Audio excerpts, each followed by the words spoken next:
off the ground today. I walked into the studio with everything that I needed, but I didn't bring my water in, my water bottle. So you know what's going to happen. I could do a whole show for 2 hours without a sip of that if it was sitting here. But since it's sitting out on my desk about halfway across the building, in about the next 10 minutes, my throat's going to get all tickly and scratchy, and I'm going to be sitting here hacking on the air because it's in the other room. It's like remembering, or forgetting rather, to leave the house without a handkerchief. That's the day you're going to end up with a lot of allergies and sneezing. And we won't go into how you solve that problem. I'm not a child anymore. I'm not allowed to use my sleeves. We have a lot going on today. Randy Staples will be joining us in about half an hour with his Idaho Weekly Report, or briefing, if you will, chatting with us about a few issues related to what's going on around the state.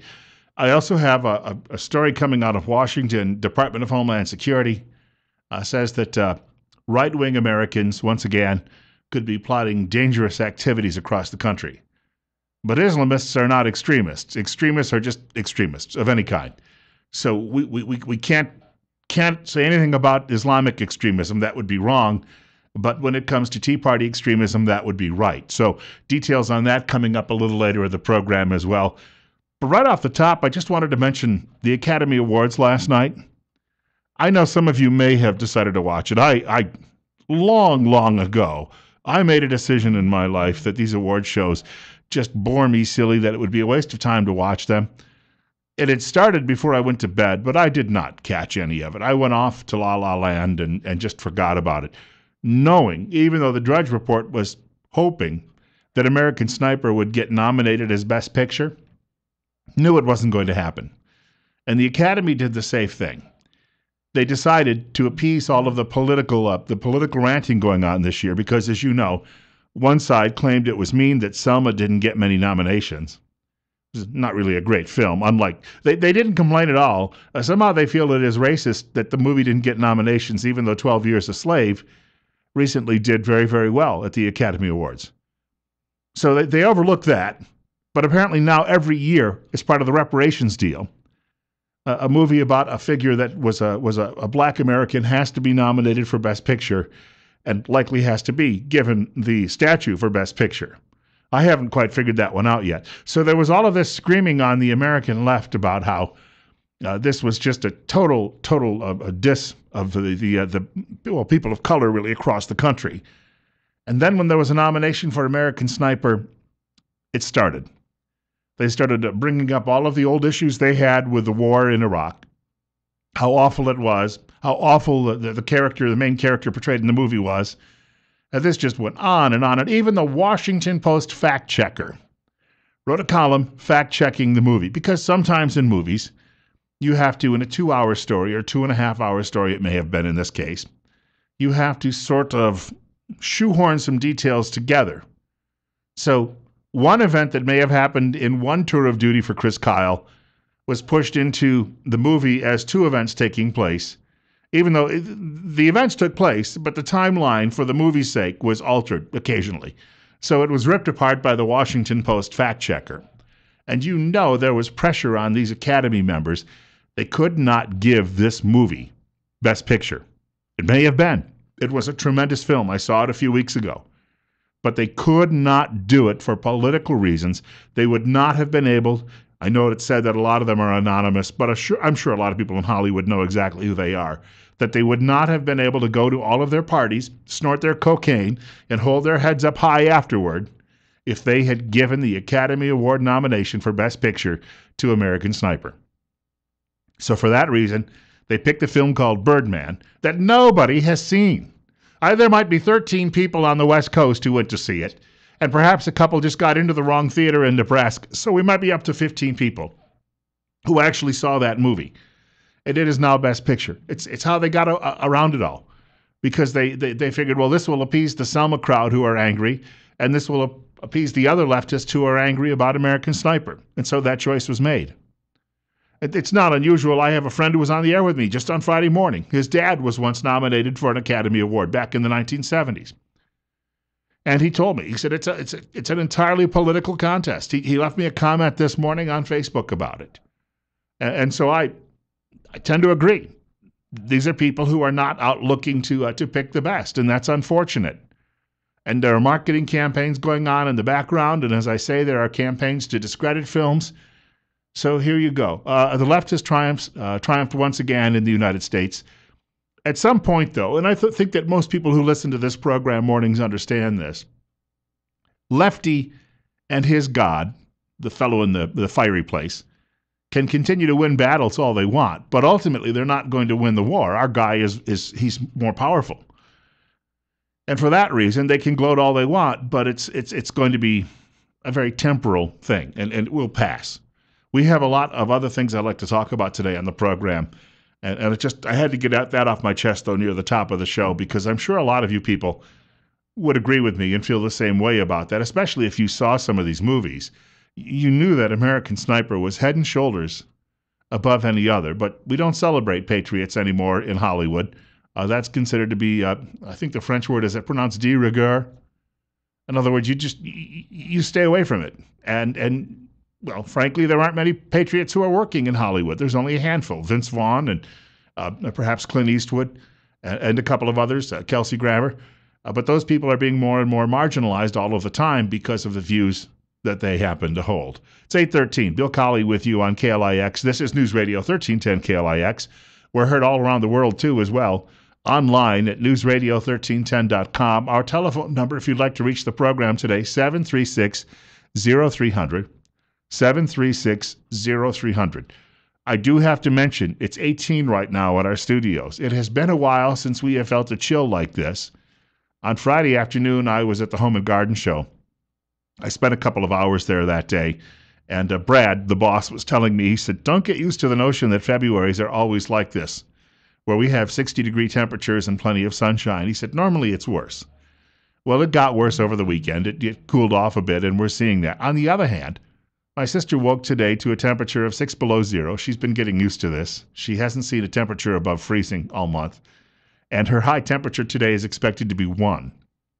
So I guess I'll take 18. I mean, relatively speaking, I'll take 18. I think it's not pleasant, but we'll get through this. We only have a few more weeks of this really nasty weather, and then, nasty 18 and no wind. But we'll get through it, and then things will be a lot brighter and a lot nicer.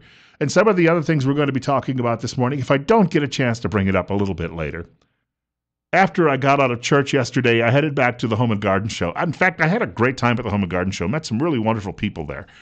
I met a man on Friday who is he was in World War II. He was in the last jump by paratroopers into Germany during the war. In fact, I had just finished reading about this in the book, Max Hastings' book about the final year of the war, called Armageddon, a week before. And he was in Operation Varsity. He jumped behind the lines. In fact, jumped behind the Rhine River. Now, a lot of people, military historians, say it wasn't necessary to make the jump, and I brought that up, and the man said, well, still won. Yes, you did. Very much so. And so we have to give them credit for that. But I had a wonderful time. He and his brother came by the booth. We got a chance to talk for a few minutes. I also met some people yesterday who dropped by the booth, a great many of them. And I was talking to 2 young people who are members of the Twin Falls Youth Council. That is, they are a shadow government to the city council. And they're going to be joining us sometime in the next few weeks on the program to talk with us as well. And some of them may end up being, in a few years, members of that actual city council, which I think would be a wonderful thing. After talking to this young man and this young woman, I get the impression they're far more mature for their years than a lot of the other people I meet who are in their teen years. And they are far more mature at their age than I certainly was when I was their age. I give them some great credit. And you know what that comes down to? Great parenting.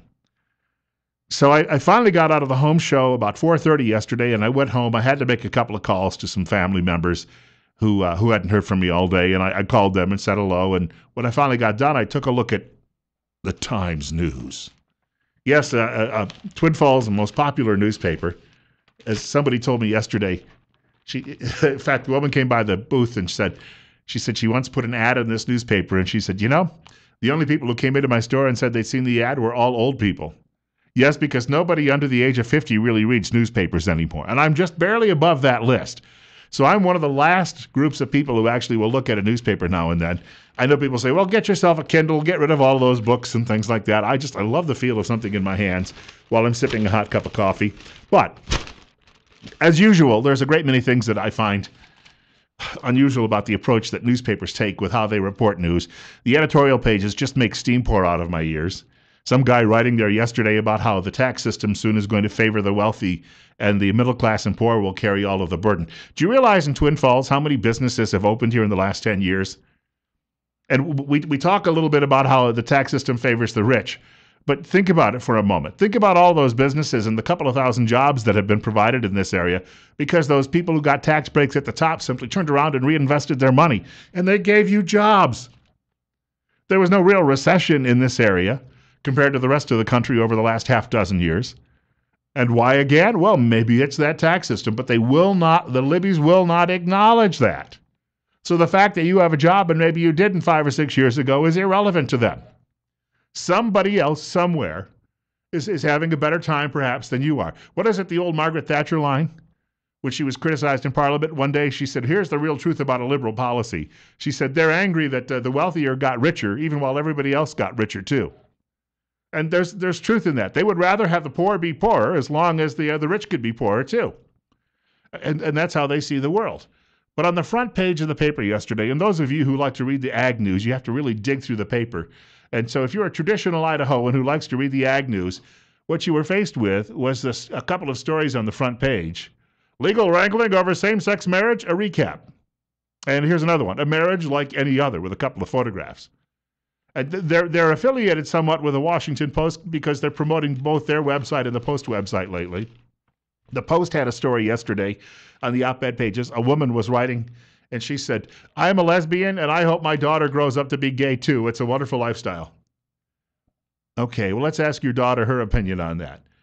But the newspapers, especially the front pages any longer, you just know that they sit around and think to themselves, we have to promote this. Gay, gay, gay, gay, gay, gay, gay, gay, gay, gay, gay, gay, gay, gay, gay, gay, gay, gay, gay. And while I don't really care, it just seems to me it's a little bit overblown because maybe they feel if they can't get anybody else to buy an actual hard copy of the newspaper, if they just keep promoting all of this, that they'll at least be able to pick up a few customers in that particular community. And the other thing I just don't understand, I don't really care what people do in their personal lives.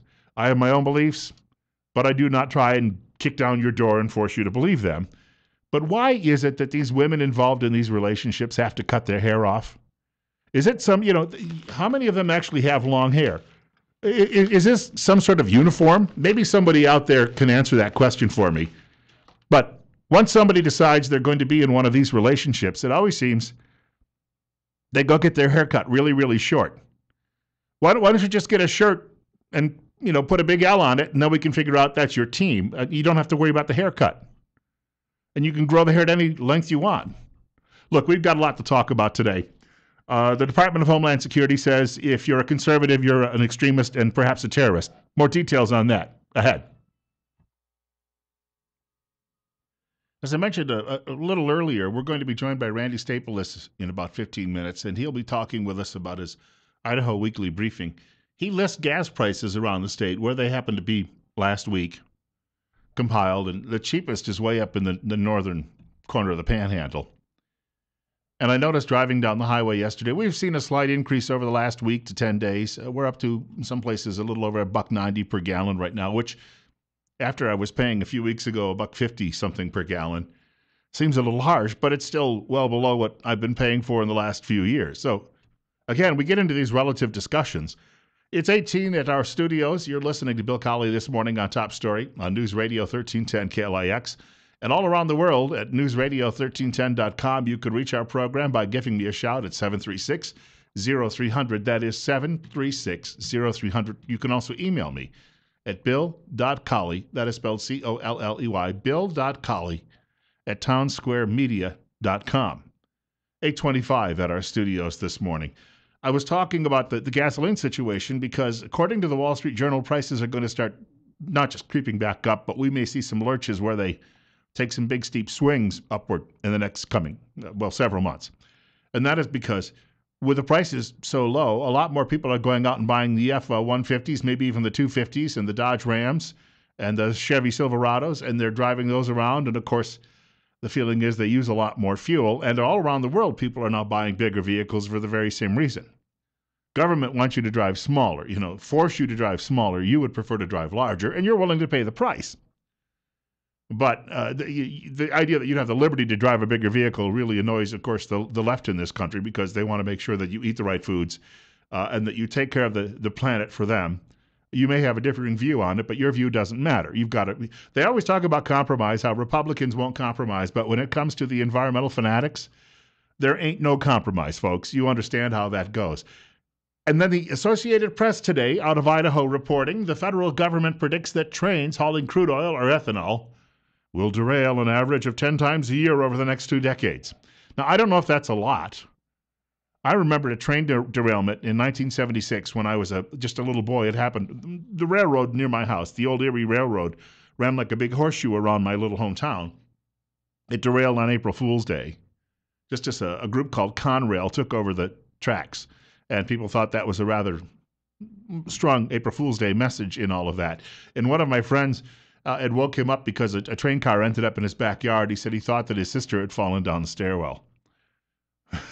She was a rather large girl, but it was one of those situations where we were used to the idea that trains might go off the tracks now and then. It does happen. It's not a perfect way to travel. Maybe safer, though, still than a tanker going down the road hauling all of this stuff. And perhaps much safer than a tanker going down the road hauling all of this stuff. The writer says the study took on new relevance last week after a train loaded with oil derailed in West Virginia, causing a spectacular fire. People went out and sat down and started eating popcorn, watching it, saying, hey, wait for the third act. And it forced hundreds of families to evacuate. Now, I don't know, again, if 10 of these a year is considered high, or if it's considered low, or is it average. I do know that the people in government who are making these predictions are likely, well, leftists, environmentalists, and they're going to exaggerate the threat. On the other hand, if they would go ahead and approve the Keystone XL pipeline, we would have far fewer trains hauling oil across the country now, wouldn't we? But we can't approve the Keystone XL pipeline because, well, we've answered all of the environmental questions. No, there would be no harm to any little creatures, fuzzy creatures, no harm to the prairie dogs, the buffalo, or any antelope. But we can't have it because why? Well, because it's going to transport oil. Well, we're already transporting oil. Yes, but we've got to stop transporting oil. You see, that's the point from Lefty. You've got to end it all together, because if you just follow his advice and slap yourself a lot on cold days, you'll generate some heat and stay warm. And if you go to Portland, and we all move there, every one of us, we can live in a cinder block high-rise and ride our bicycles or public transportation, which will all be fueled, the public transportation, of course, by a giant pinwheel every 60 feet. You won't be able to see the sun anymore because of that, but don't worry. The sun, of course, is going to be our later source of fuel once the pinwheels don't work. And once we knock all of them down, kill every bat and bird in the world, well, that's just an acceptable loss, according to Lefty. You know, that's collateral damage. They have their own version of that. It's 8:28 now. Bill Colley with you this Monday morning. And again, it's a chilly morning. It's a chilly start to our day. The global warming has just been plaguing the country for weeks now. 19 at our studios. Fox News just had a graphical map up on the screen a short while ago. Maria, what's her name? The very short weather person. I only know this because I saw her standing outside one day next to the rest of the cast. She's about 4.5 feet tall. Melina, that's it. She was standing in front of a graphical map that showed you how cold it was across about 15 states where they're experiencing a lot of those below zero temperatures this morning. See, that's why they don't call it global warming anymore, because we started giggling at them when they did that and it would drop down below zero. So it's climate change now. But we can't address that with the Keystone XL pipeline because that will only make things worse. The planet will fry to a crisp. Just ask them. They've got their crystal balls out and they know this for sure. 29 minutes coming up on 8:30. 29 minutes after 8 o'clock. Bill Colley with you on this top story. Randy Staples is to join us between 8:40 and 9 o'clock this morning from Idaho Weekly Briefing. And I've got a lot more to talk about this morning, too. There's a story about battery life in the Wall Street Journal, and it's one of the most looked at stories on the website. People fed up with the fact that their battery life for their cell phones. We have a lot of great concerns in America. Forget about this ISIS and, lack of jobs, et cetera, et cetera, et cetera. My battery doesn't stay charged for very long. Details on some of these stories likely ahead. Now, I just wanted to tell you, I took a look at the website for the Twin Falls Times-News, and yesterday's big story with all the photographs and everything else actually is not among the 5 most read stories for the newspaper of the week. But again, it's an editorial board and people there who they're not covering news for facts anymore. They're trying to tell you the stories they want to promote, that they, their worldview. That's what it's about. And it's trying to convince you that they're right, you're all wrong. And if you don't agree, there's a story out in the New York Times today. And this is how I'll phrase it this way. This is what they're really up to. Rudolph Giuliani, the former mayor of New York City. Now, I would not say Rudolph Giuliani is a terribly libertarian Republican. He had some notions about law enforcement that a lot of people thought were a little heavy-handed, a little bit big government. And I know that he is a Roman Catholic, but even among many people of his faith, his co-religionists, I'm one of them, we feel that he doesn't live up to his faith, that he has some shortcomings there. But when he was mayor of New York City and 9/11 took place, the man displayed the true skills of leadership that very few people today in American politics actually have. If you were living under a rock last week, you may have missed the story, but he questioned the president's patriotism. And that sent left-wing media, which is 99% of it, into a tizzy in this country. He must apologize, and anybody else who heard him speak must apologize. Why? Scott Walker didn't say it. Rudolph Giuliani said it. Yes, but Walker was there, so he needs to denounce it. Well, why does he need to denounce it? Because we liberals say so. Well, he's not a liberal. He should be, and just because he isn't, we're going to do some bad stories about the fact that he never went to finished college. And so therefore he's unfit to be president. And he won't apologize for something Rudolph Giuliani said. Yeah, but Rudolph Giuliani was right. What do you mean he was right? He was spot on. President Obama doesn't like America. His wife even went so far as to say it. When he got elected president, she finally said she had finally decided to like America, but she hated it up to that point. And he sat in that church where that reverend screamed, "No, no, no, no, no, not God bless America." And you remember the rest of it. I just don't want to repeat it today. It's not very nice on a morning radio show. So here's Giuliani saying all of this. But all he said was, I don't think he's a patriot. And then he said, well, let me clarify that. He's a communist. Oh, good Lord. It was like throwing kerosene on the fire. Never mind ISIS and terrorists, and never mind the continued sluggish economy.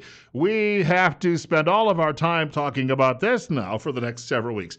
So the New York Times today is accusing Giuliani of being racist. Well, he didn't say anything about color of Obama's skin. He came up later on, but he pointed out, he said, well, his mother was white, so it's a little difficult to sit here and scream racism all the time. Somebody brought that up, I guess, tangentially with him last week. But all he said was the guy wasn't patriotic and was a communist.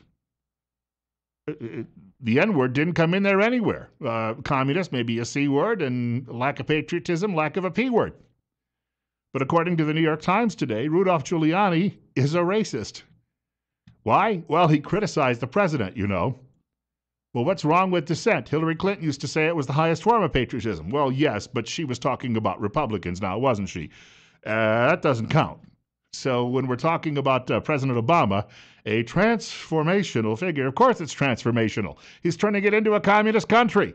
Yeah, that's transformational, all right. It's semantics. It's a euphemism. They want you pay no attention to what he really means. It's transformational change. Can't you feel the tingle up your legs? That's my sciatica in my case. I don't know with Chris Matthews. It's something very, very strange going on there. But I got to tell you, I don't think the media realizes this. About 150 to 250 million people sat there and heard that story and said, yeah, that's pretty much accurate. But they don't want you to believe that. You're wrong, according to them. They are right. They've been eating all sorts of granola and smoking all of the marijuana in this country for the last 50 years. And that has enlightened them. And they're journalists too, which means God has given them some special powers that you just simply lack. So if you don't understand this, then you have to be browbeaten just like Giuliani is being browbeaten by these people. It's 8:38. Randy Staples will be joining us for a few minutes in the next segment of the program. He'll be talking with us about I think some very important issues going on, of course, in Boise and elsewhere. He had a piece in the Idaho Weekly Briefing where he was actually talking, too, about a national proposal that is backed by your two U.S. senators who are Republicans. See, that's the thing. A lot of this liberal media stuff just will not sell around here because the entire population of liberals in our listening area that is our broadcast area, I mean, they could caucus in a closet. I'm surprised they'd even come out of the closet because they are just such a tiny, tiny minority. But we'll be talking with Randy in a few minutes, who I think, from my perspective, I don't know the man. It was introduced to him on the program because he was already a regular Monday guest. But I'll tell you what, he strikes me as being a guy who's willing to be fair and listen to both sides of an argument. So he's not a knee-jerk liberal. Maybe that's why he's not working at an actual newspaper anymore. Maybe they wouldn't, he had to come in one day with his liberal card, and the liberal guild said, we're not going to punch your ticket any longer. So he struck out on his own. We've got more coming up with him in just a few minutes. He'll be talking about something called SCRAP. That's an acronym. We'll tell you what that actually stands for. That's on the way on News Radio 1310 KLIX and newsradio1310.com. Bill Colley with you this morning until 10 o'clock, whether you like it or not. Well, I might have a heart attack between that, the way things are going. 18 at our studios, it's 8:40.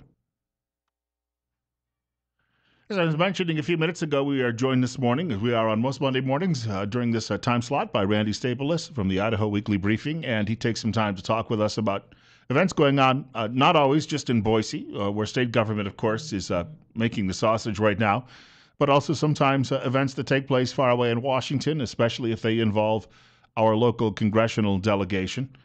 And he's spending some time with us again this morning. It's 8:44, just turned 8:44. It's 19, balmy 19 at our studios here at the Miami of the North. And this is News Radio 1310 KLIX and newsradio1310.com.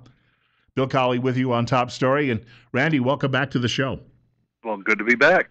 Hey, something I saw on the briefing caught my attention right away this morning because there was an editorial in the Times News yesterday about the tax structure and how the writer felt it was increasingly favoring the wealthy in Idaho. But Idaho Weekly Briefing also says, and I don't know that this is contradictory, but it does tell us something about the tax structure. Idaho is really the ninth best in the nation, at least when it comes to what you have to shell out.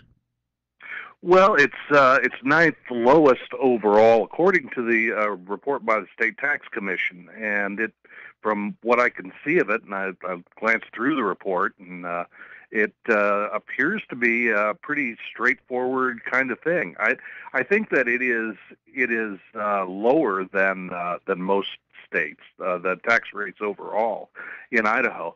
But of course, that's a different question from how you, in relative terms, tax various kinds of people in various kinds of ways. Those would be two different kinds of issues. So it's really an amalgamation. It's totaling everything up and saying, here's the overall, right? Right. Yeah. That Idaho's is lowest, and that really should, or one of the lowest, and that really shouldn't come as much of any kind of surprise, particularly because Idaho has been electing state legislatures and governors for quite some time who have been pretty well dedicated to avoiding increases and doing cuts wherever they can find them and wherever they can collect the votes to get them. Now, tomorrow, the governor is going to join us on the show, and he will talk a little bit about some of the transportation issues, which clearly still are going to be dogging the folks in Boise because, and I've heard it, I get mixed calls from people who are listening to the show about the condition of the roads. Clearly, the interstates seem to be in relatively good shape, but it's when you get off the interstates that there are still a great many concerns, and you can't necessarily see the corrosion perhaps going on beneath a bridge when you drive over it. Well, that's true, and sometimes the real damage in the roads is a little bit hidden to people who are just kind of rapidly going over them at 70 miles an hour or 80 or however fast sometimes you go so fast over freeways these days that the images of them just kind of skate through. But it can be hard to see, and it really does take somebody to look at it closely.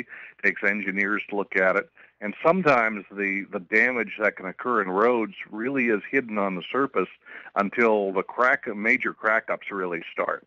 And it is one of those things that, as with a lot of medical conditions and a lot of other things, it's a lot less costly if you catch it very early than it is later on after the damage is done and you virtually have to rebuild the whole thing.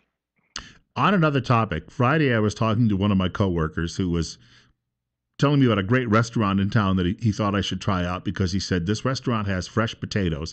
He said when you come to Idaho, you expect that because you can pretty much pick them up in anybody's backyard.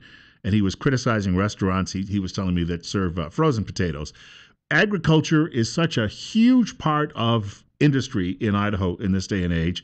And yet there is some concern. Something you reference on the report that I noticed about a proposal in Washington being backed by our two U.S. senators, and it's called this. The acronym is SCRAP Act, and that's about farmers really concerned that they're being overregulated in this day and age, and it's cutting into their bottom lines. It's there's long been talk about that, and well, of course, the congressional delegation from Idaho has long been interested generally in a lot of industrial regulations overall, of which food processing is a part. So that's naturally going to be part of the issue that they're going to deal with, and it's certainly something that wins some support in Idaho. And I guess that if you're looking at it from the other side, you're concerned about pesticides in your food, and you're concerned about perhaps the quality of the food. Is there some sort of effort to balance all of this out? Well, part of the problem is that a lot of the work and regulation hasn't been done as effectively as it should be. There's if you look at the question of how often are, for example, inspections on in food processing plants done, in many cases they're very rarely done. And so you kind of have a couple of things going on. One is that sometimes you get regulations that don't necessarily do the job, and that can be onerous. But on the other hand, the regulation isn't regularly or efficiently enough performed that it provides the safeguards that a lot of other people are hoping for. About this time on every Monday morning, Randy Staples joins us from Idaho Weekly Briefing and spends a few minutes with us. It's coming up on 10 minutes of 9 o'clock and 19 at our studios at News Radio 1310 KLIX, as well as online at newsradio1310.com. This is Bill Colley on Top Story. And Randy, a couple of other points. One other point really about the national political scene in Idaho. You referenced the fact that there has been some thought that there might be a primary challenge coming up in a U.S. Senate race, but at the moment, Raul Labrador, who's in the House and has a pretty good seat there, I think safe seat, has maybe decided he's not going to be making a challenge for U.S. Senate anytime soon. He does seem to have indicated that pretty clearly. There was some talk last year that Mike Crapo, who is up in 16, he said that he planned to run again in 2016. Now, that's pretty early for that kind of an announcement. Usually, a member of the Senate wouldn't make that kind of announcement until, say, later on this year, maybe toward the end of this year. So he was making it more than a year earlier than normally would be the case. But the thought was that he may have been doing that in part to try to ward off any major primary challenge, and major primary challenge would presumably come from Labrador. Last week, Labrador seemed to indicate pretty clearly again that he didn't plan to engage in that kind of a fight. If it actually did happen, it would be a really major fight. It would be a huge, big primary battle that would really thoroughly engage the state. It would be a major fight, but that looks pretty likely not to happen. And for a long, long time, whenever I would hear Labrador's name mentioned on a TV show, it was always preceded by Tea Party Hero, which of course is not his first name. But it does appear that his shooting star has cooled somewhat. It may have to a degree, but he's still he gets described by a number of people as something of a rock star. Within his first district, he will draw pretty large crowds when he has town meetings and things like that. And the trajectory up it seems to have slowed some. That may be only a few headlines or a few appearances away from recapturing a little bit of fuel. He's still in a pretty strong position, and were he to run for, say, governor in 2018, which is still entirely possible, and there are a lot of people, in fact, who simply expect him to do that. He'd be in a very strong position to take that race. Unless, of course, maybe Brad Little is suddenly sitting there. Well, unless if he's sitting there, it would be a very interesting thing to do to see whether Labrador would wind up taking him on, and there would be. I'm not sure that I would rule that out either, if that were the case, because they really do kind of represent distinctive areas, distinctive portions of the Republican Party. We should point out 8:53 at our studios at News Radio 1310 KLIX and newsradio1310.com. We've just reached 20, so it does look like we will finally break out of the teens and warm up a little bit today. Here we are coming down to the last, the real crunch time, I would imagine, starts in the next 30 days in Boise. Anything that we should be looking at that's going on in state government, especially among legislators, that is going to be really contentious over the next few weeks? Well, I would start with, I would say there are two things to really look at right now. One is transportation, which we talked about a little bit earlier. That has been a topic that has been a big issue, a really difficult, tough issue for legislators and governors to deal with over the last dozen years and more. It's been a very difficult one, and this year is likely to be the same. Right now, they seem to be fairly well positioned and just loose enough in their positioning that there's a possibility they could work out some sort of a compromise. But that's a very sensitive topic. And the other one, of course, is public school broadband, and whether they'll be able to what they'll be able to do with that, and how they'll be able to make that work for the schools around the state. That's a very difficult one. Those are the two big challenges, I think, as they head into the next few weeks. We haven't heard anything yet this morning. I would imagine that because of the stopgap, as the phrase was used last week, measure, that when most people returned to their schools today, they did have broadband. It was not shut off. That's at least the expectation, and we'll see how that plays. That may be the case, but it may not last for very long either. And there's really some question about how the legal and financial agreements in connection with all that will wind up working out, and whether they can last for very long. There may have been a sense that, well, if there's some question like that, let's try and keep it going for the time being. And I think there was some of that logic that came from last fall. Even when the contract was declared void, the contractor didn't immediately just flip the switch and darken the schools. There seemed to be some feeling that when in doubt, kind of keep it going for a little bit longer at least. And so that may keep things going for a little while, but I wouldn't necessarily say that what they've got right now is going to buy them a lot of time. Randy, for people who'd like to take a look at the briefing, where would you send them? I would send them to ridenbaugh.com. That's www.ridenbaugh.com.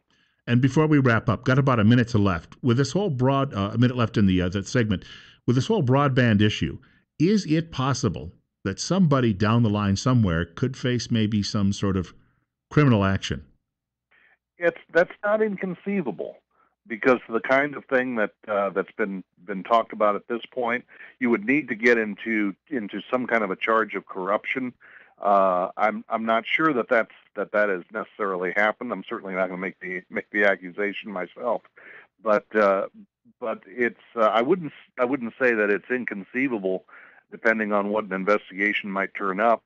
There have been charges of corruption or things like that in cases that are not so terribly different from this, and I'd be watching to see whether something like that happened. Although that would have to come out of an AG's office that might not necessarily want such a controversy at this point. Probably not the AG's office, although that would be possible. But the feds are another possibility. Sure. Washington, on the other hand, might see this as a ripe opportunity. It could be. They could possibly get involved in this. I want to thank you much for your time again this week, and quickly again for the people who'd like to check out the site, the address again. It is www.ridenbaugh.com. Super. We'll talk again next week. Sounds good. We'll talk to you then. All right, take care. Randy Staples joining us this morning. Idaho Weekly Briefing, spending a few minutes with us, talking about some of the issues going on. The governor is expected to join us tomorrow, but just for a few minutes. He's doing a whole string of radio stations in 1 hour. We had hoped to get him on the air for about 10 to 15 minutes, but we're going to at least have to settle for about 5 minutes tomorrow. But he is aware we're probably talking about the broadband issue, along, if there's any time left in that 5 minutes, along with the transportation issue, which is clearly the other dominant topic going on at the state capitol. Coming up on 9 o'clock, news from Fox. One more hour of Bill Colley with you on Top Story this morning on News Radio 1310 KLIX and newsradio1310.com. 20 at our studios. Of course, Rush Limbaugh, there you go. Rush Limbaugh will be along following news at... See, that's what happens when you drink too much on the air. Rush Limbaugh will be along after 10 o'clock news. I'm sure he'll have something to say about the Oscar snub last night of American Sniper. You know that's coming up. In fact, you may hear it as well from Sean Hannity after 1 o'clock news, and of course from Glenn Beck following news at 4 o'clock this afternoon right here on News Radio 1310 KLIX.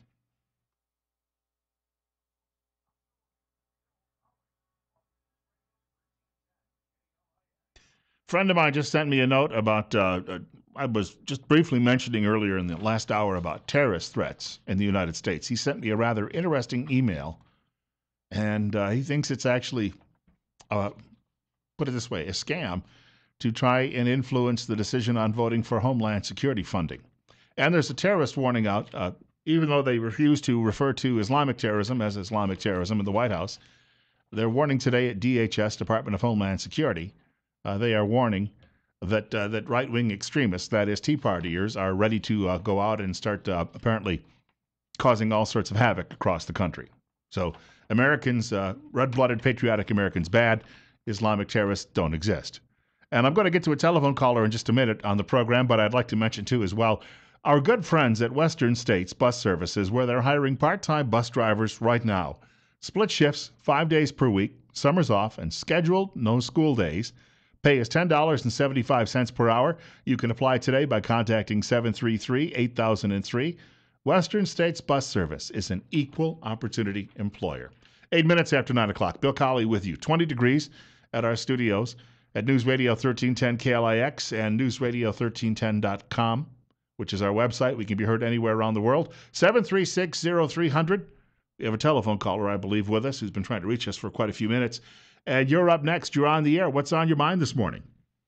Good morning. I'd like to comment about, the food safety and so forth. And generally speaking, the Americans, producers here, we have the safest food supply in the world. And it's really one of the main functions of government is to protect us and protect our health.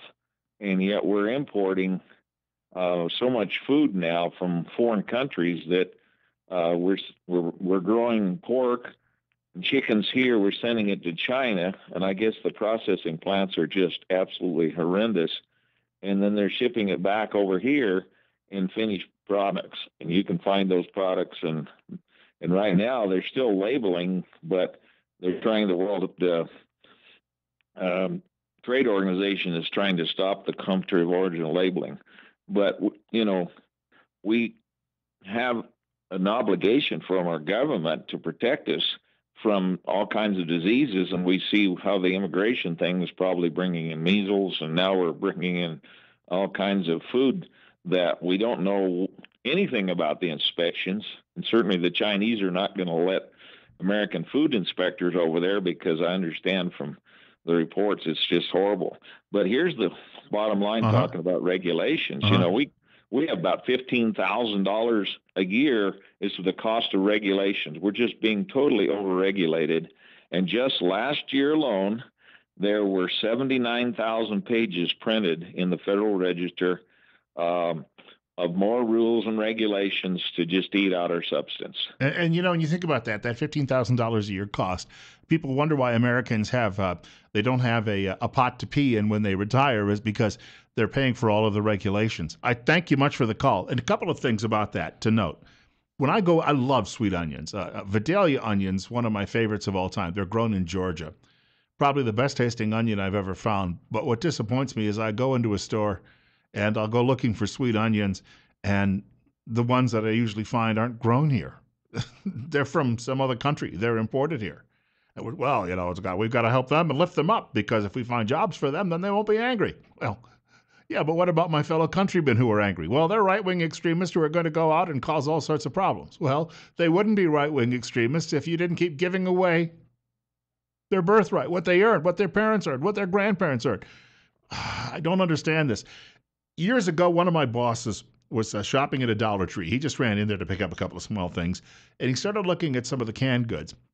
For years, I had these canned goods on my desk at my last job because he brought them in and gave them to me.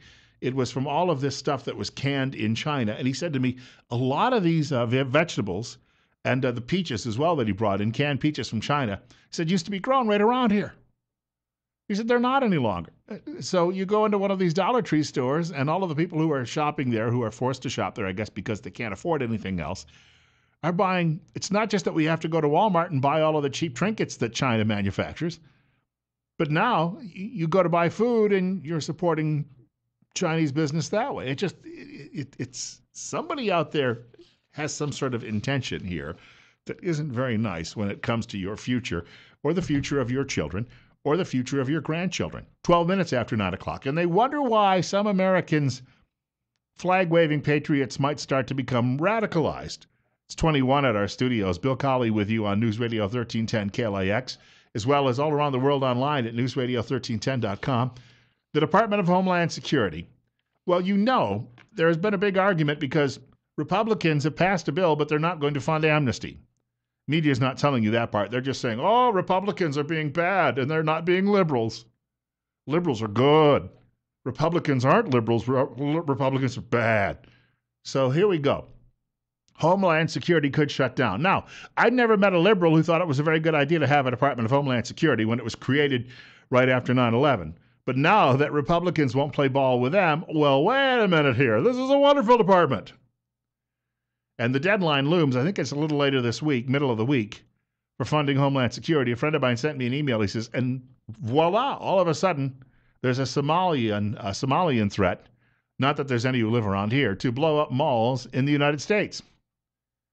He said, poof, it just comes out of nowhere, because some Somali video showed a picture of the Mall of America.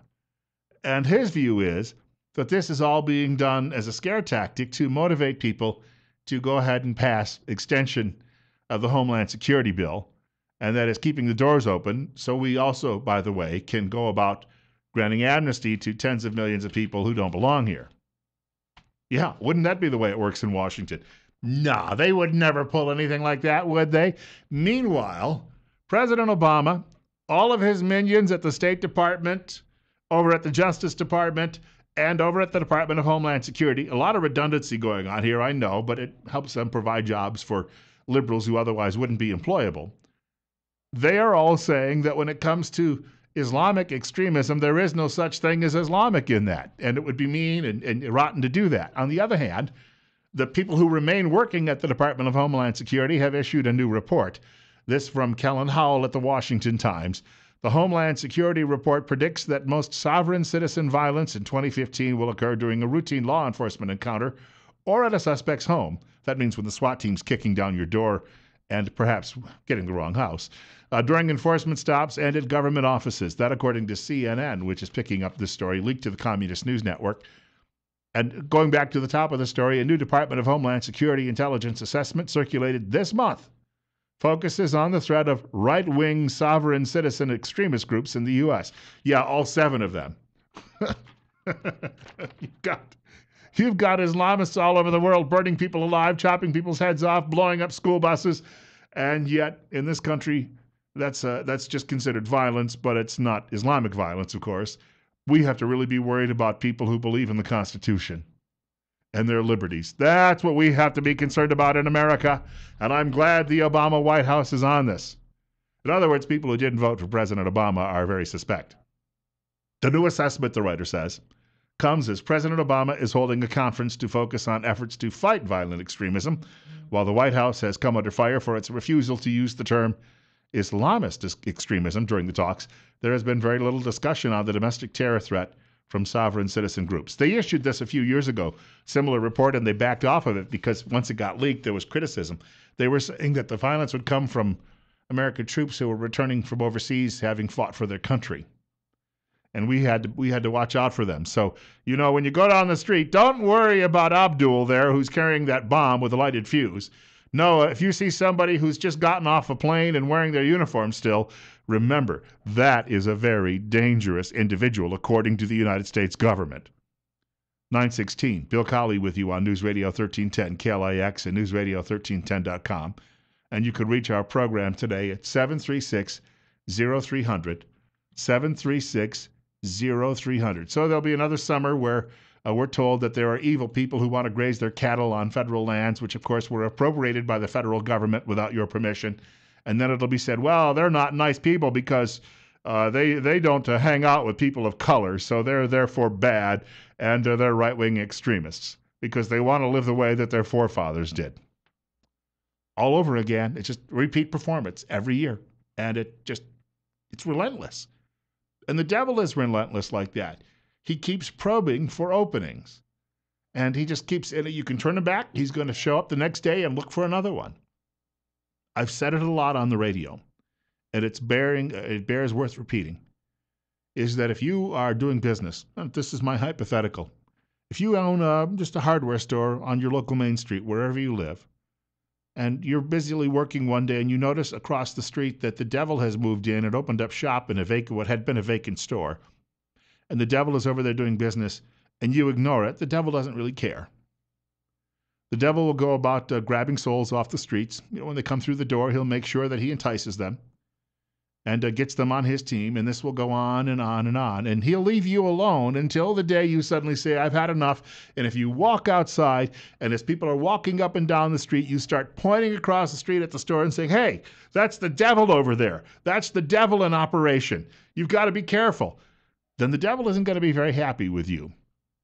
And that's what we're dealing with this current government. What Giuliani said last week, that the president didn't like his country, was not a patriot, he was spot on. We're dealing with a minion of the darker world. And no, that's not a reference to the president's color. That's a reference to the infernal reaches. And then when Giuliani said, well, if you're all upset about it, what I really meant was he's a communist. Yes, he is. And these people will stop at nothing to destroy the way that the world used to be. And if you think about it, places like the Mountain West and maybe the Nevada desert, we're about the only places left where we still have some sense of nominative liberty. And they're trying to take that away from all of us. Coming up on 20 after 9 o'clock, Bill Colley with you this Monday morning on Top Story. 21 right now. News Radio 1310 KLIX and newsradio1310.com. Very quickly, I'm going to try to squeeze a telephone caller on the air with us in the last minute before the break. You're up next on News Radio 1310 KLIX, and what's up with you? Yeah, Bill, I get to go up to ski Baldy up in Sun Valley, and I'm always very appreciative of the fact that I get to.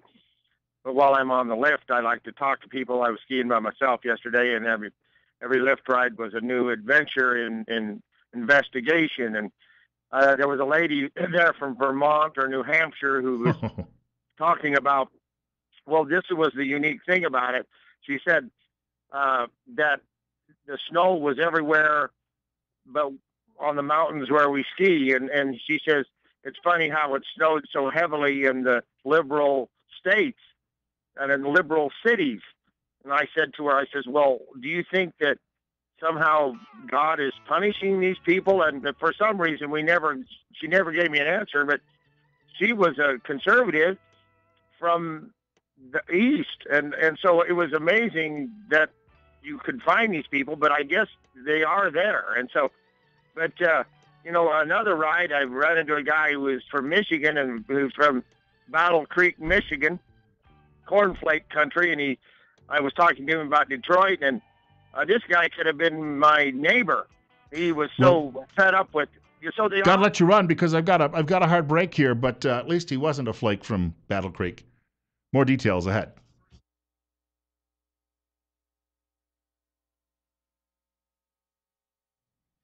Caller was referencing meeting a conservative from the state of Vermont. Actually, when I lived there, and I'm going back almost 15 years ago, I lived in Bristol, Vermont, which was heavily Republican territory.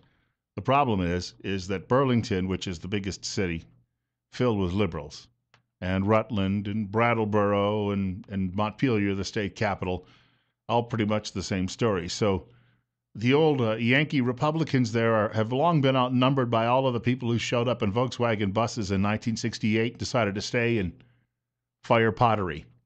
In fact, there was a guy who lived just outside of Bristol. He had a huge kiln. It was about 2 stories high where he would fire all of his pottery. Talking about a hemp clothing wearing, granola chomping, Volvo driving liberal. He was your perfect example of that. And of course, he decided once he settled there that he had to remake Vermont in his image. And that's what's happening in those parts of the East. And I was talking to people yesterday at the Home and Garden Show who are telling me the same thing is happening here. That people are showing up from Washington State and the coastal areas of Oregon and California especially. They come here and say, oh, isn't this lovely? All right, now that it's lovely, we've got to make it look like me and all of my liberal friends. And unfortunately, then they change the character of the place they thought was lovely in the first place. They show up thinking they're going to see Andy and Barney walking down the street, and that doesn't happen. And all of a sudden it's like, we need to change this. You people are intolerant, and this can't go on. Well, then go home. What do you mean go home? Well, you got your liberal places. We've got our conservative places. I suggest we continue to self-segregate. We'll all get along much better that way. 9:25, Bill Colley with you this morning, 21 at our studios. News Radio 1310 KLIX, newsradio1310.com. You can reach the program by dialing me at 736-0300 or by email, and that is bill.colley, that is C-O-L-L-E-Y, bill.colley at townsquaremedia.com. Also wanted to remind you again, Western States Bus Services is hiring part-time bus drivers right now. Split shifts, 5 days per week, summers off, and scheduled no school days. Pay is $10.75 per hour. You could apply today by contacting this number. Got to remember this number, 733-8003. That's 733-8003. Western States Bus Services is an equal opportunity employer. We had talked a little earlier about the fact that they're now labeling Tea Partiers again as extremists, but if you're an Islamic extremist, you're just an extremist. It's funny how government works this way. And then we mentioned that this threat against some of the malls around the country, including the Mall of America in Minneapolis, a friend of mine says he thinks it's a ploy to generate funding for the amnesty in the Department of Homeland Security budget. Now, Homeland Security, we were told, was created to keep us safe, and now its mission has morphed into bringing tens of millions of people here who came here illegally, morphed into allowing them to suddenly become American citizens because the president waves a fig leaf at them. Well, when dealing with extremists, and some of those may have actually been among that group, we'll find out, I guess, after it's all said and done. Washington Examiner has a column today from a writer named Dan Hannan. He is a conservative English politician serving in the European Parliament. And he says when it comes to dealing with extremists from the Islamic world, the headline is, they'll like us when we win. That's a great point to be made. He says, children of immigrant parents in Amsterdam or Birmingham, England, or Copenhagen, Denmark are taught from the moment they go to primary school the liberal nostrums that characterize Europe's state sector. No culture is better than any other. Patriotism is dangerous. The nation-state is anachronistic. Everything is acceptable except sexist language and Euroscepticism. Is it any wonder, he writes, that some kids cast around for an identity that seems less insipid? He says, it is here that I fear President Obama may be missing the point.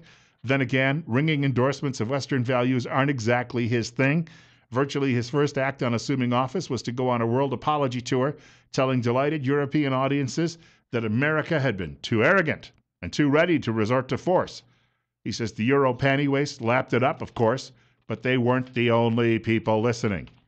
It emboldened our enemies. And yes, they are the enemies of all civilization. And I think he's bringing up a very good point. You know how you defeat them? You crush them. I hear people say all the time, you can't do that because then the children will grow up and they'll be hostile and that will just create more terrorists or terrible public relations. You know, in World War II, when the Germans took over most of Europe, There's all these great stories about the French resistance. Do you realize the French resistance was tiny? Most Frenchmen were like, "Oh, this is my sister. Go ahead. You. I'll tell you what, there, Heinz. You want her? You take her. Let me drink my wine." Half the children born in France for 4 years had German parentage. They weren't out fighting in all of these wooded areas of France. There were only a handful of people. It was politicians later on who claimed they were members because it helped them get elected. You see how that worked? They made it up, and no one could deny that they were actually there because they didn't keep membership rolls for safety reasons. But most people in Europe were simply cowed by the Nazis. So this notion that if you have a heavy hand with people, that you're somehow going to inspire them to more violent acts, I don't believe it's true. And people who keep claiming that, they do not have the evidence to back it up. Coming up on 9:30. One more half hour with Bill Colley this morning on Top Story. On News Radio 1310 KLIX and newsradio1310.com. Got about 4 minutes here, so I guess I can take the Times News and rush down to the men's room. I'm not actually reading it, of course. You can reach me in the next half hour at 736-0300. 22 at our studios right now. Look, plenty more to talk about today. Here's an interesting story on a lighter note. Young people don't watch TV any longer. We talking a little bit about that controversy last week earlier that took place with Rudolph Giuliani, former mayor of New York City, calling the president out for saying not a patriot. Then when someone said, that's not being nice, because you've got to be nice to everybody today. If the liberals had their way, that would be law. Well, they're working on it. But so he turned around and said, well, let me clarify. He's a communist. What? You can't say that. So it really got out of hand. But the left immediately sprung into action saying, well, this has been going on with this poor man for years. Even Michael Smerconish, who used to be a conservative, but thought when President Obama was elected in 2008, the country had changed.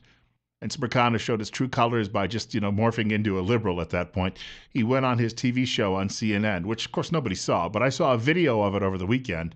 And he said people are being mean to the president. He said these people who claim he's a Muslim, these people who claim he's not patriotic, these people who claim he's a communist. But why is it that people would think that the man is not a Christian? Because that came up, too, as well. When Scott Walker was asked about it over the weekend, Walker said, I don't know. It's not a big topic for me.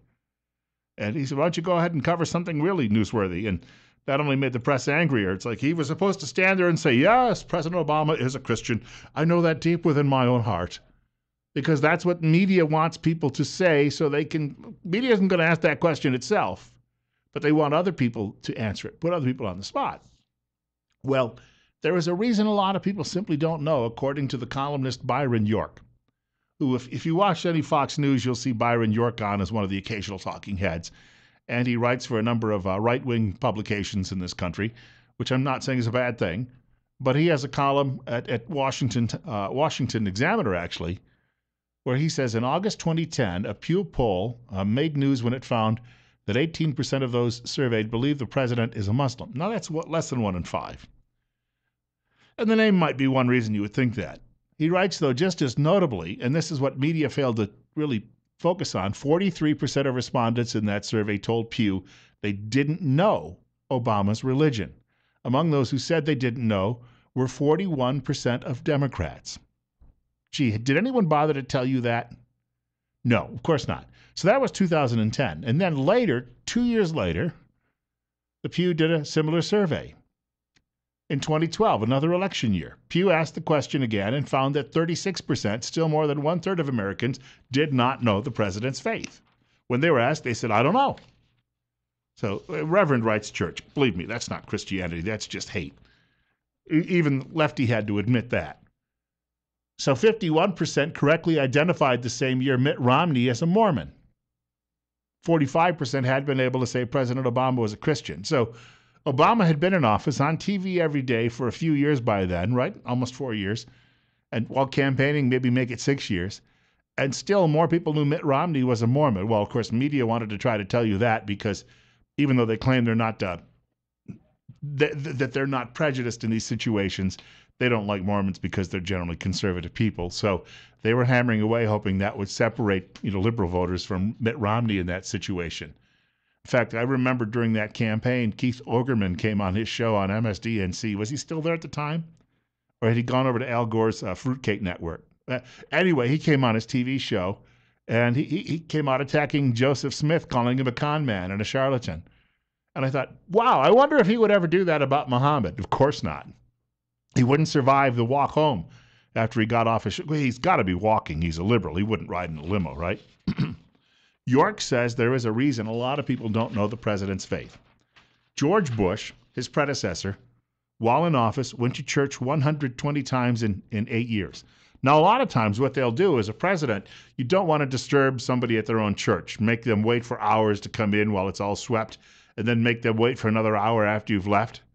One of the reasons Ronald Reagan didn't go to church on a regular basis outside the White House, they would have people come into the White House and minister to them in those situations. But President Bush attended church services outside the White House 120 times in 8 years.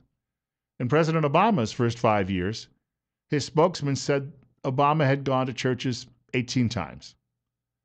So 5 times, more than 5 times as often President Bush went to church. If you see pictures of him on the news coming out of a church, you might think he's a Christian. If you never see any pictures of President Obama coming out of a church, how would you know? Because he so rarely does it. And when he does it, it's usually to go make a political speech there. And keep this in mind. If you make conservative remarks in a church, you're going to be in violation of that 1954 law enshrined by then Senate Majority Leader, Communist Lyndon Johnson, that says you'll lose your tax exemption as a church. But if you're President Obama or Jesse Jackson or John Kerry and you go into church and make a liberal speech, then that's okay. That's not a violation of the law. That's how that works in this country. 20 minutes away from 10 o'clock this morning, we have another short break to hear from some more of our fine sponsors right here at News Radio 1310, KLIX, and newsradio1310.com. You can hear us on the web anywhere around the world. 22 at our studios. Bill Colley with you on Top Story this morning. Also, just a reminder, Rush Limbaugh following news at 10 o'clock. And then Sean Hannity following news at 1 o'clock. Following 4 o'clock news, Glenn Beck. So quite a bit still ahead on the program today. And as I said earlier, I had some opening comments about the Academy Awards ceremonies last night and how they tried their best to squeeze out of giving the Best Picture award. That was American Sniper. Rest assured, some of these fellows, the national talkers coming up, are going to address that today.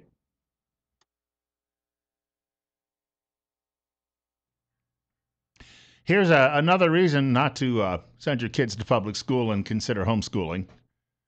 Daily Caller has this, and it's being done in Massachusetts. It will only spread through the Common Core network around the country. Education bureaucrats in about half the 50 states are currently pursuing strategies that will ask students to choose their lifelong professional employment paths as early as the 6th grade. I hadn't even started delivering papers yet, or it was right around that time, I guess I did. And I knew that wasn't what I was going to do the rest of my life. I thought I might do some other things, and I was more interested in the paper route because it helped me buy my bubblegum cards. 944, Bill Colley with you, 23 at our studios. News Radio 1310 KLIX and newsradio1310.com means you can hear us anywhere around the world, and you can reach our program today at 736-0300. That is 736-0300. I liked listening to the radio as a kid. It's funny, I always thought it would be fun to be on the radio. But it never really became my ultimate pursuit. It was one of those things as a high school kid, even through college. I had my eye on doing 3 or 4 different things that I thought I would like doing. And I never expected to be a radio talk show host. I thought I would probably spin some records, as we called them in those days. And then I ended up in news, and I thought this is where I'll spend my life. And now I'm hosting a talk show instead, and I've been doing that really for most of the last dozen years. But I don't remember anyone even trying to pressure me. I think in the 10th grade, 9th or 10th grade, our guidance counselor, he was a wonderful man. He was one of my dad's distant cousins, and he had been shot down during the Korean War, escaped a prison camp twice. Tough guy. I mean, you really admired him. But he kept telling me in the 9th or 10th grade, I really should know what I wanted to do with my life at that point. What? I'll be 53 this coming October. I still don't know what I want to do with my entire life. And I hope if I live long enough, I'll get a couple of other opportunities out there too as well. But here you go, trying to convince children. There was a movie version of it a few years ago, but some of you may have, especially when you were in school, back when we still read classical literature, you may have been forced to plow through a book called A Brave New World, where people were literally genetically engineered for jobs at birth. So there were people who were about 4 feet high and with eyes developed for living underground who were miners. And that's what they were developed for this. And they just simply, well, now you've got people who are actually birthing babies from genes spliced together from 3 parents and not 2. And so we're not that far away from it. And I think when you hear the sinister people say, well, people should know what they want to do when they're really, really little, it's more of an effort to move us off in that direction. The writer says the goal of the project is to have students as young as 11 years old defining careers for themselves and completing coursework within student learning plans that will lead to those careers. Say, I see your aptitude is to pick up my garbage, so here, take this shovel. I'm going to teach you how to use it. But I want to be a sportscaster. Sorry, kid. Yeah, no future for you. Oh, I want to be a teacher. No, can't do it. We've already decided this is what you're going to do with the rest of your life. And you know what? Your parents they don't come out and hang out with us on weekends and buy us drinks. So you're going to have to do whatever we tell you to do. That's how it worked in my school. I kid you not. If your parents hung out in all the right, there was all of these people lived in the biggest houses on South Street, which was the really ritzy neighborhood in my hometown. The big old colonial and Victorian home sat there. And if your parents lived in one of those homes, they normally went to this. We had a small town of about 3,000 people. Village had about 1,700. Town had about 3,000. And of course, back in those days, there weren't politically correct issues or laws about certain things.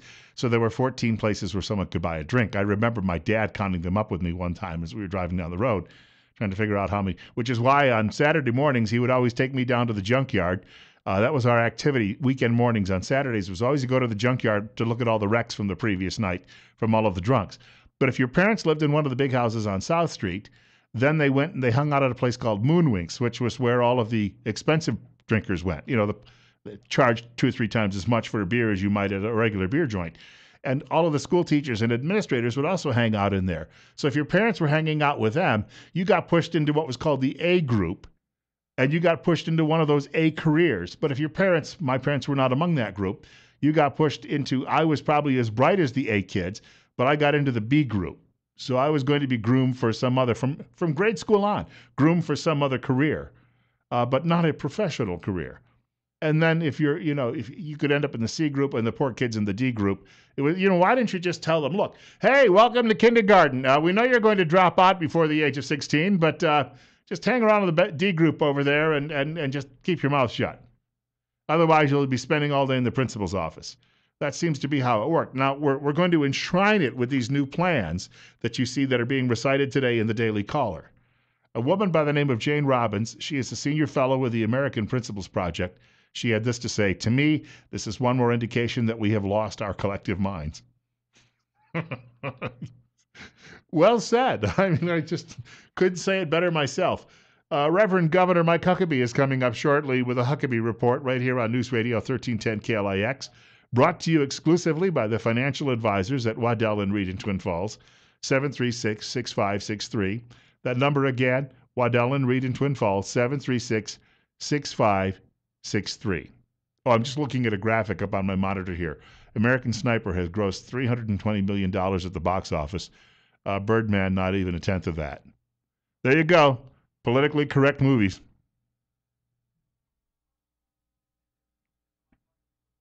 Thank you very much, Governor Huckabee. And just to quickly recap, the Huckabee Report is brought to you Monday through Friday exclusively by the financial advisors at Waddell & Reed in Twin Falls, 736-6563. Got a couple of just quick things to mention as we wrap up the program in the next 3 minutes. Coming up on 9:55, 24 at our studios. Bill Colley with you. News Radio 1310 KLIX, also around the world on the web at newsradio1310.com. And you can email me, show wrapping up today, but if you've got anything you would like to comment about or mention for tomorrow, bill.colley@townsquaremedia.com. That last name spelled Colley. I got a call, an urgent call at home on Saturday morning from someone very special to me. And she was telling me that she had forgotten left her, and the weather was bad, she had left her telephone charger. Her charger was at work. and work was 40 minutes away. But she had a backup she could use to charge in the car. She said, will that run down my battery? I said, no. Actually, if you've got the charger on and you're running the vehicle, like you're driving, it will charge. But if you turn the key off, the charge stops. It will not drain your battery. And I said, so if you go shopping, you plug that phone in, you'll juice it up. She ended up driving all the way 40 minutes, I believe, to go to work to pick up that particular phone charger that day. In bad weather, I should point out. People are, when you don't have a cell phone any longer, you feel as if you are, the few times I have left the house and left it behind, and I never owned one until 2006, I feel positively naked. Well, okay, maybe not naked. You really wouldn't want that anyway. Trust me, it'd frighten everybody. But it's one of those situations that when you don't have the service of that phone, you really are out there. It's one of those things that we've grown so accustomed to, we just can't seem to live without. Over at the Wall Street Journal today, our one wish, longer battery life. Apparently, polls taken of the American people about things that they want. They don't want necessarily liberty. They want longer battery life. The writer says, unlike microchips, there is no Moore's law for batteries. It's the amount of energy of a new battery technology can store goes up even a small amount in a year. It's considered progress. That leaves makers of smartphones in particular struggling heroically to reduce the energy consumption of every component in their devices. Yet even as displays become sharper and microchips faster, we are stuck charging our phones every chance we get. Years ago, I was doing an interview with one of these granola chompers. This was the early 1990s, and he was promoting electric cars. Got to save the planet. Of course, he didn't say how we were going to get around in them beyond, the 55, 60-mile limit before they die and just turn into a brick on the road. But he said, battery technology will be greatly improved in just a few years. There should have been some foreshadowing. I was interviewing him outside of a newspaper in Syracuse, New York, newspaper building in Syracuse, New York. And at the intersection nearby, all of a sudden, one car ran the red light and crashed into another. Crunch, right in the middle of the interview. And yet he just kept talking. He looked over for a minute, went back to talking about how it was going to be wonderful, that batteries would be so greatly improved that we would be able to store power, that we would be able to drive hundreds and hundreds and hundreds and hundreds of miles with electric automobiles. But it hasn't happened. Of course, none of these guys have ever been able to answer the question, how are you going to fuel that electricity when you're burning oil and coal to do it? See, but we get back to that whole notion, if we just put up enough of those pinwheels, you still can't do it, folks. We aren't there. We are not there. Build the dang pipeline, folks. Get that out of the way. We'll be much better off. Drill and Anwar, much better off. For the at least entire next century, we are going to have to deal with that. And I don't care how much smoke you're blowing, no pun intended. Rush Limbaugh is coming up in just a few minutes following news at 10 o'clock from Fox. 24 at our studios. I'm Bill Colley. This is Top Story on News Radio 1310 KLIX and newsradio1310.com. God willing and the creek don't rise, I'm back here tomorrow morning at 8 o'clock. Hope to see you all then.